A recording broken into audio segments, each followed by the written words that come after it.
Hello दोस्तों, नमस्कार। Welcome back to Curious Three for the daily dose of football. तो सबसे पहले बात करते हैं।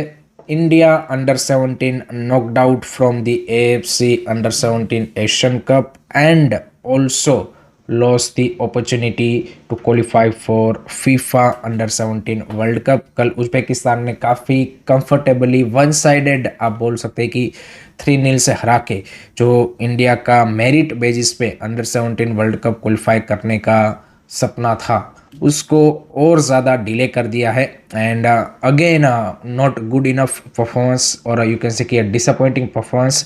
ऑस्ट्रेलिया से 4-0 से हारे, उज्बेकिस्तान से आप 3-0 से हारे। बिफोर दिस टूर्नामेंट आपकी टीम ने साउथ कोरिया, तुर्की, यूएई, कतार, इंडोनेशिया, थाईलैंड, इन सारी कंट्रीज़ के साथ फ्रेंडलीज खेले थे। उसमें यहाँ पे उन्होंने कुछ मैचेस में रिजल्ट ग्राइंड किए थे, लग रहा था कि हाँ भाई कर सकते हैं, but again same result as we are seeing in last 10 years. तो वही वाला स्टोरी है। कोई इसमें कोच को ब्लेम करेगा, कोई प्लेयरों को करेगा, कोई एएफएफ को करेगा, but it's a collective failures to be honest. Because जिस तरीके से आप देखिए कि 2017 में जब हमने फीफा अंडर 17 वर्ल्ड कप खेला था एज अ होस्ट नेशन, उसके बाद जितने भी हमने एशियन कप खेले हैं, we are not able to take that leap in terms of the quality wise. So जब तक आप क्वालिटी इंप्रूव नहीं करेंगे तब तक आप एशिया के जो टॉप 8 टॉप 10 कंट्रीज है उनको टेक ऑन नहीं कर पाएंगे। क्योंकि एक फ्रेंडली में रिजल्ट ग्राइंड करना एंड एक टूर्नामेंट में रिजल्ट ग्राइंड करना is totally different thing. And वही चीज़ हमें बार बार हंट करती है। आप देखिए 2023 का भी एशियन कप आप देख लीजिए, उससे पहले भी हमारी टीम ने वो एटलेटिको मैड्रिड, रियल मैड्रिड की जैसी यहाँ पे एकेडमीज की टीमों को हरा के वो आ रहे थे, हाइप बना हुआ था, बट अगेन टूर्नामेंट में जाके फुस हो गए। So that is the story. आप देखिए, आपको ये एक्सेप्ट करना पड़ेगा कि आप चाहे कितना भी बोल ले कि हमारे प्लेयरों में पोटेंशियल है, क्वालिटी है, टेक ऑन कर सकते हैं, सब कुछ है, बट इवेंचुअली आपके प्लेयर्स भाई जो सबसे इंपॉर्टेंट टूर्नामेंट होता है उसमें डिलीवर नहीं कर पा रहे हैं। और पिछले, जैसे मैंने बताया कि 2017 टू 2026, पिछले 9 सालों में जितने भी आपने एशियन कप टूर्नामेंट खेले हैं उसमें जो आपने एशिया की टॉप साइड को फेस किया है वहाँ पे नहीं कर पाया है। That is the reality. तो ये तो आपको एक्सेप्ट करना पड़ेगा ना कि भाई आपके यहाँ पे जो प्लेयर डेवलपमेंट या फिर जो भी आप प्लेयर की क्वालिटी बोल रहे हो कि हाँ भाई ये हमारे बेस्ट क्वालिटी प्लेयर है, they are not good enough. That is the reality. ये आपको एक्सेप्ट करना पड़ेगा and you have to work कि भाई कैसे हम इस चीज़ को इम्प्रूव करें। बिकॉज विदाउट इम्प्रूविंग क्वालिटी ये जो गैप है या फिर ये जो एशिया की टॉप टीमें है उसको आप टेक ऑन नहीं कर पाएंगे। एंड नेक्स्ट ईयर भी सेम सिनारियो है। आप देखिए फीफा ने एंड एएफसी ने आपके लिए काफ़ी ज़्यादा इजी कर दिया है FIFA under 17 world cup qualify करना, उसके बावजूद भी हम नहीं कर पा रहे हैं। क्योंकि कई सारे फैंस है वो एक्सक्यूज देते रहते हैं कि भाई हमें ही हार्ड ग्रुप मिलता है। भाई आपको फीफा अंडर 17 वर्ल्ड कप खेलना है, आपको टॉप 48 कंट्री के लिए खेलना है, तो आपको भाई रिजल्ट तो ग्राइंड करने पड़ेंगे और उसके लिए आपको कोई ना कोई स्ट्रॉन्गर टीम को हराना पड़ेगा। That is the reality, that is the challenge. So ये ऐसा नहीं कि इस साल ही है, नेक्स्ट ईयर भी सेम होगा। नेक्स्ट ईयर आप देखिए कि भाई आपको साफ के थ्रू एक्सपोर्ट मिल रहा है तो आप एशियन कप तो क्वालिफाई कर जाओगे, बट अगेन वहाँ पे आपको जो ग्रुप मिलेगा उसमें 1-2 टॉप टीमें होंगी ही होंगी, तो वहाँ पे आप वो एक्सक्यूज यूज़ नहीं कर सकते। सो जैसे मैंने बोला कि क्वालिटी आपका इंप्रूव नहीं होगा तो कुछ होने वाला नहीं है। So that is the story. आपको कैसा लगा मैच, आपके क्या थॉट्स है, कमेंट सेक्शन में ज़रूर शेयर कीजिए। उसके बाद बात करते हैं भाई आज खेले जाने वाले इंडिया अंडर 17 वुमेन्स टीम के मैच के बारे में, जो कि भी क्वार्टर फाइनल का मैच है in under 17 women's Asian cup against the host China. And again under 17 women's team के लिए भी सेम सिनारियो है। दिस इज द मैच कि जहाँ पे उनके पास अपॉर्चुनिटी है to qualify for under 17 women's world cup अगर चाइना को हराते हैं तो, which is again looks very very difficult. No doubt उन्होंने लेबनान को 4-0 से हरा दिया यानी एक हिस्ट्री क्रिएट कर दी नॉकआउट में जाने की, सब कुछ अच्छी बात है, बट रियलिस्टिकली देखें तो China is much more superior in terms of the quality wise in front of the in terms of the every department. So from that angle it looks very very difficult, but again हमारी women's team क्या वो mentality दिखा पाती है जो कि हमारे men's team नहीं दिखा पाई, तो ही कुछ चांसेस है कि हमारा कुछ हो सकता है। But definitely China is going as a clear favourite in this match. बाकी एज अ फैन तो हम होप एंड एक्सपेक्ट ही कर सकते हैं कि भाई आउट ऑफ नोवेयर कुछ हो जाए एंड हम चाइना को बीट कर दे। सो वही वाली उम्मीद है, एक्सपेक्टेशन है। आपकी क्या थॉट्स है, आपकी क्या प्रेडिक्शन है, कमेंट सेक्शन में ज़रूर शेयर कीजिएगा। Now let's talk about AFF drama. तो उसमें सबसे पहला ड्रामा तो है रिगार्डिंग एएफएफ एजीएम, जो कि उन्होंने 23 मई को बुलाई है, जिसमें वो जो नेशनल स्पोर्ट एक्ट है उनके साथ सिंक करने के लिए जो एएफएफ का न्यू कॉन्स्टिट्यूशन है उसमें एक दो क्लोजेस में जो अमेंडमेंट करना है वो करेंगे। उसके अलावा जो आईएसएल का कमर्शियल पार्टनर जीनियस का डील है उसको भी वहाँ से उनको अप्रूव करना है। तो ये 2-3 बड़े एजेंडा है इस एजीएम मीटिंग के। बट उससे पहले जो एएफएफ की एक्सको कमेटी की मेंबर है वेलेंका अलमाओ, उन्होंने एएफएफ को नोटिस दिया है थ्रू हिज लॉयर, जिसमें उन्होंने बोला है कि ये जो आप एजीएम मीटिंग बुला रहे हो ये एएफएफ का जो न्यू कॉन्स्टिट्यूशन सुप्रीम कोर्ट ने अप्रूव किया है एंड जो आपने इम्प्लीमेंट किया है उसके अकॉर्डिंग यहाँ पे अनकॉन्स्टिट्यूशनल है, क्योंकि जो एजीएम बुलाने के लिए जो कोरम या फिर जो मेंबर्स चाहिए वही आपने अभी तक अपॉइंट नहीं किया। According to the new constitution आपको 15 एमिनेंट प्लेयर को यहाँ पे अप्रूव क्या बोलते कि अपॉइंट करना है। देन रेफरीज, कोचेस, क्लब्स, इन सब का भी representation according to the new constitution है। तो उनके मेंबर्स भी आपने अभी तक अपॉइंट नहीं किए। आपने सबके यहाँ पे यू कैन से कि अपॉइंट करने के लिए नोटिस जारी किया था, बट आगे कोई प्रोसेस अभी तक फुलफिल नहीं हुआ है। देन जो आप ये जीनियस स्पोर्ट वाली डील करना चाहते हैं उसमें भी आपको 75% एएफएफ की जो एजीएम का कोरम है वो होना चाहिए। तो ये सारी चीज़ें हैं। वो उन्होंने बोला कि भाई इनका वायलेशन है तो आप ये एजीएम अभी बुला नहीं सकते, आपको इतना अर्ली नोटिस देना होता है, ये सारी चीज़ें हैं। तो यहाँ पे इंटरेस्टिंग होगा कि ये एजीएम होगा कि नहीं होगा, क्योंकि वेलेंका अलमाओ अगर कोर्ट में जाती है एंड वहाँ से स्टे ऑर्डर लेके आती है then this might not happen. उसके अलावा एएफएफ ने जो आईएसएल ओनर की एक कमेटी बनी थी उनका जो रिक्वेस्ट था एएफएफ के प्रेसिडेंट के साथ मीटिंग का, वो भी उन्होंने 22 मई को रखा है, just before day ago to this AGM meeting. Then यहाँ पे एएफएफ ने जो ओडिशा गवर्नमेंट है उनके साथ भाई 5 साल का और एमओयू एक्सटेंड किया है regarding that AFF FIFA academy की, जहाँ पे जो ओडिशा की स्टेट गवर्नमेंट है उनकी ओर से इंफ्रास्ट्रक्चर एंड फाइनेंशियल सपोर्ट दिया जा रहा है। So that is good. यहाँ पे ओडिशा गवर्नमेंट जो आई है उन्होंने यहाँ पे इस चीज़ को कंटिन्यू किया है। So that's good thing. But ये जो एजीएम वाला और ये जो आईएसएल का कमर्शियल पार्टनर का लफड़ा है ये थोड़ा सा ज़्यादा यहाँ पे एएफएफ के लिए सीरियस इश्यूज है। But let's see how they are gonna handle. And as we all know कि भाई यहाँ पे इंडियन फुटबॉल में एएफएफ में ये चीज़ें अब नॉर्मल सी हो गई है। कोई चीज़ें भाई ढंग की होती सही सीधी तरीके से नहीं होती, ऐसे ही टेढ़े मेढ़े रास्ते से ही होती है। तो वही वाला ड्रामा हमें फिर से देखने को मिल रहा है। आपकी क्या थॉट्स है, आपकी क्या ओपिनियन है, कमेंट सेक्शन में ज़रूर शेयर कीजिए। Now let's talk about ISL. तो Mohammedan SC has been relegated to I League. कल जैसे ही उन्होंने केला ब्लास्टर के सामने मैच हारा है उसके साथ ही उनका जो रेलीगेशन है वो अब कंफर्म हो चुका है।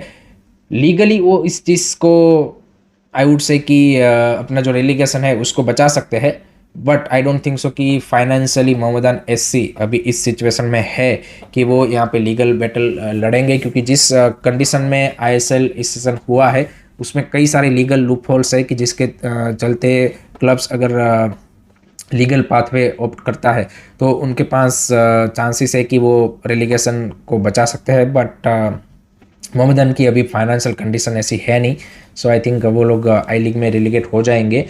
दूसरा यहाँ पे केला ब्लास्टर के लिए भाई लास्ट फेज ऑफ दी जो सीज़न है उसमें कुछ उन्होंने इंपॉर्टेंट रिजल्ट ग्राइंड किए हैं।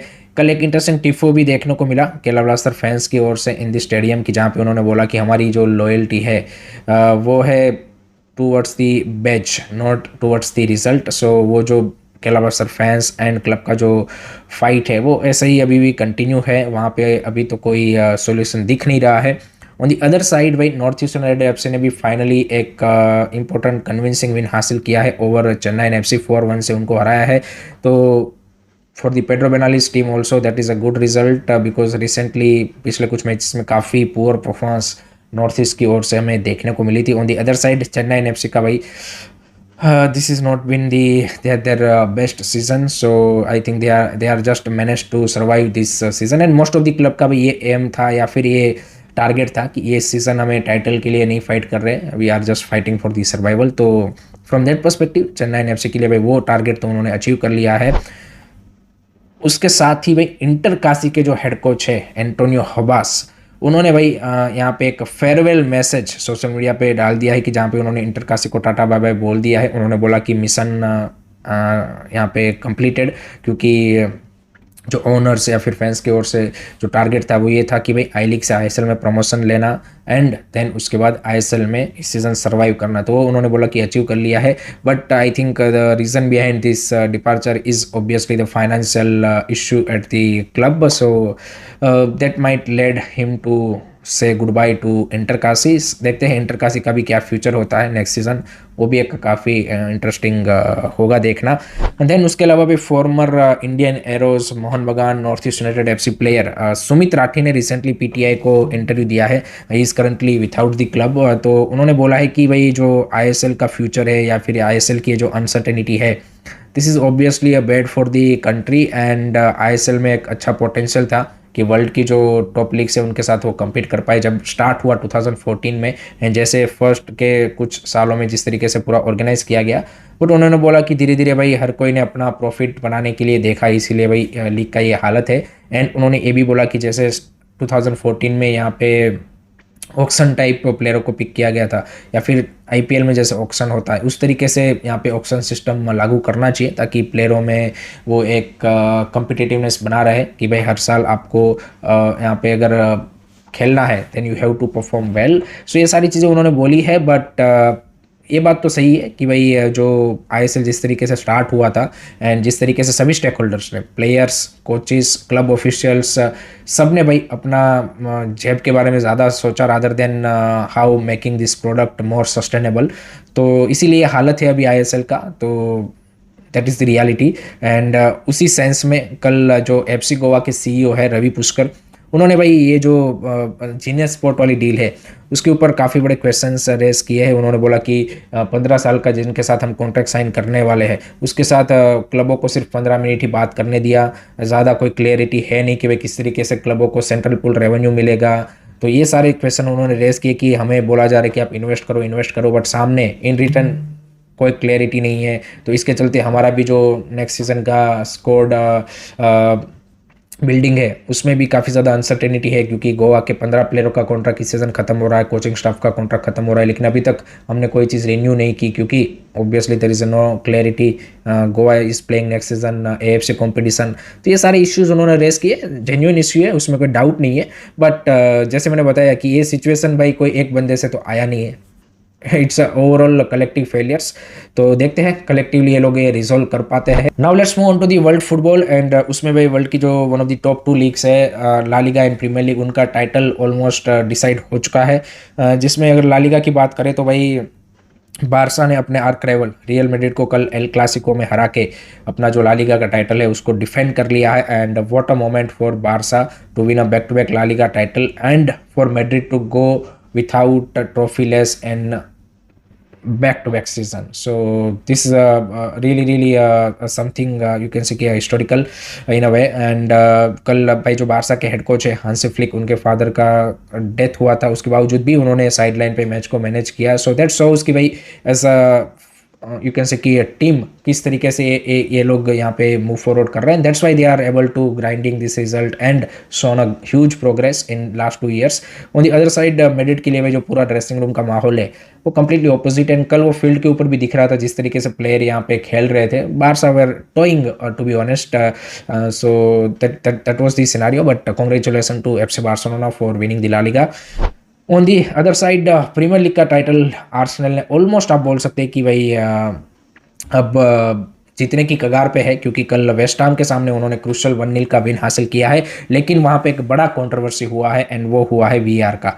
इंडिया में लोग Indian fans, football fans wait कर रहे हैं कि भाई वीआर होना चाहिए, बट आप देखिए वर्ल्ड की जो बेस्ट लीग मानी जाती है उसमें भी भाई जो प्रीमियर लीग का टाइटल है वो इन अ वे वीआर के कंट्रोवर्शियल डिसीजन ने भाई यहाँ पे डिसाइड किया है। क्योंकि कल वेस्ट हैम ने जो इंजरी टाइम में गोल स्कोर किया था उसको वीआर ने रूल्ड आउट किया है, जो कि after the match former players, lot of experts ने बोला है कि that was not a foul on David Raya, because throughout this season Premier League में इस तरीके के फाउल्स को वीआर ने या फिर रेफरी ने फाउल नहीं दिया है। दैट्स वाई रूल बुक में कुछ भी हो, इस सीजन लीग में क्या स्टैंडर्ड मेंटेन किया गया है, consistency I think is one of the factor जो कि रेफरिंग डिसीजन में मेरे को लगता है कि सबसे इंपॉर्टेंट है।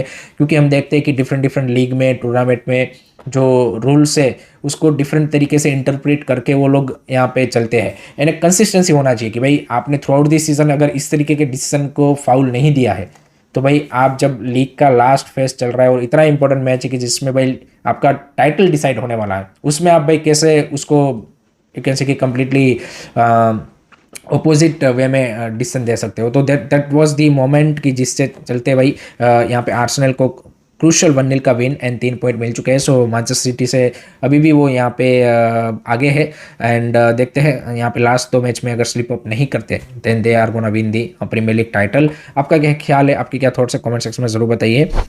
सो that's it from my side guys regarding today's football news. I hope कि आपको वीडियो पसंद आया होगा। Keep supporting this channel, don't forget to like share and subscribe to this series. जय हिंद, जय भारत।